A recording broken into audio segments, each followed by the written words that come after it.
you'll go. I worked behind the scenes here at Lakewood for 17 years. And when my father went to be with the Lord, I stepped up to pastor the church. I didn't think I would ever be a minister, but God suddenly took me from the background to the foreground. Much to my surprise, the church started growing. People started coming and watching in record numbers. With all this influence and favor came persecution. I had never dealt with that. When I was behind the scenes, I didn't have any enemies to speak of and people that would try to discredit me. I had to learn what I'm telling you. Here's the key. The grace is there to handle it. God doesn't let you face anything that's too much. You have what it takes to not be offended, to not live defensive, to not let what they say get down in your spirit, to ignore the unfair criticism, to not be baited into that conflict. God wouldn't have given you the blessing if He hasn't given you the grace to handle it. This doesn't happen automatically. You have to rule your emotions. You have to not dwell on the offense, not think about what they said. When you're tempted to get bitter, get upset, take that same time to thank God for how He blessed you. Don't let jealous people steal your blessing.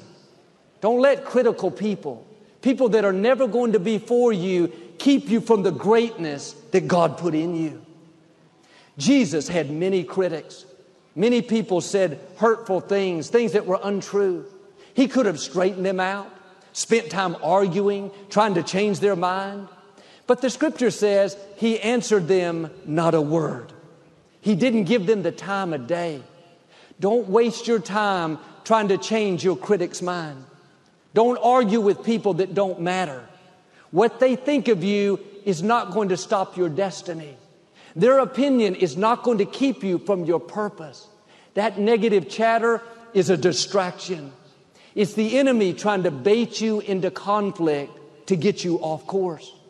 You can't stop what they're saying, but you can ignore it. You can not let it get down in your spirit. You don't have to respond to the negative. A response gives that person credibility.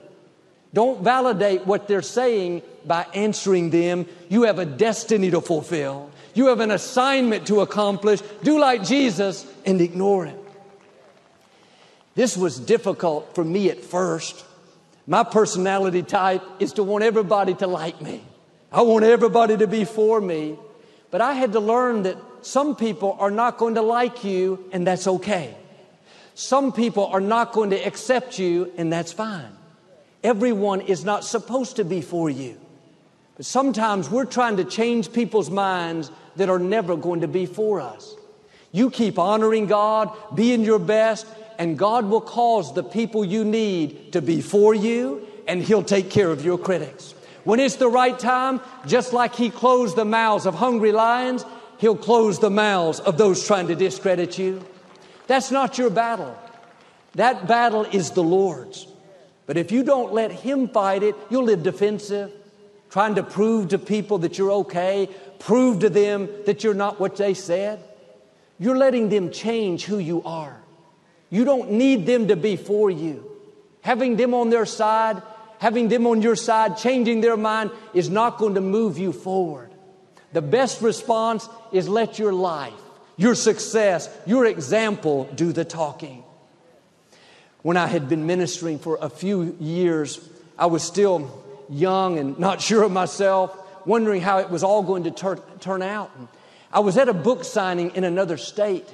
This lady came up with the newspaper. It was folded in two. On the top half, it had a big picture of me. Big smile, hair just right, good looking. I was feeling good. I had made the paper. Over to the side, it had the word in bold letters, positively. I thought, that's good. They're saying I'm positive. She asked me to sign it. When I finished, I said, let me look at this. I was proud. I opened it up, and under the word positively was the word dangerous. It wasn't a favorable article. Now that picture didn't look so hot. Now I was tempted to be discouraged, offended. Then I thought to myself, is it dangerous to tell people about the goodness of God? Give them hope. Let them know they can break addictions, overcome an illness. let go of their past, reach their dreams? Is it dangerous to tell people that they're made in the image of God, a masterpiece, crowned with favor, royal blood flowing through their veins, with seeds of greatness? I had to make a decision.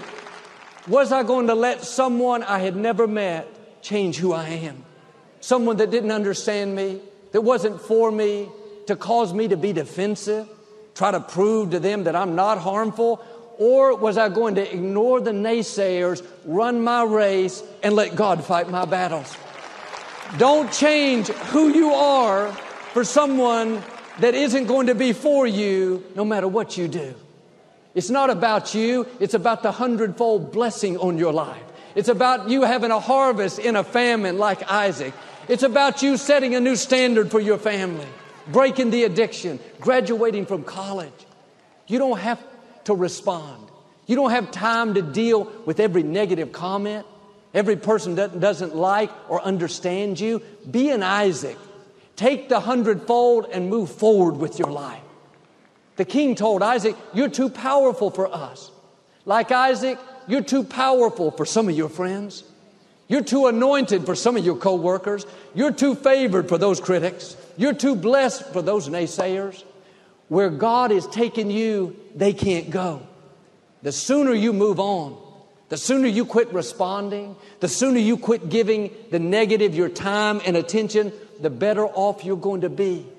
You have the grace to rise above it, the grace to ignore it, the grace to not let it bother you. Well, Joel, when they stop saying things about me, when they change their mind, then I'll quit being offended, upset, defensive. It's a test. With that blessing came persecution. Are you going to let it keep you from enjoying the blessing? If you focus on the persecution, live sour, trying to straighten people out, it will keep you from the greater blessings that belong to you. Step into that grace and move forward. This is what David did when he was a teenager out in the shepherd's fields taking care of his father's sheep. He didn't have much opposition. His father thought he was too small. His brothers made fun of him from time to time, but as a whole, it was just a small thing. As long as he was alone in the fields, not having much influence, his gifts still hidden, nobody criticized. Nobody tried to stop him. But after he killed Goliath, he became an overnight hero. King Saul eventually sent for David, had him to come to the palace and become his armor bearer. One day Saul overheard people singing, Saul has killed thousands and David has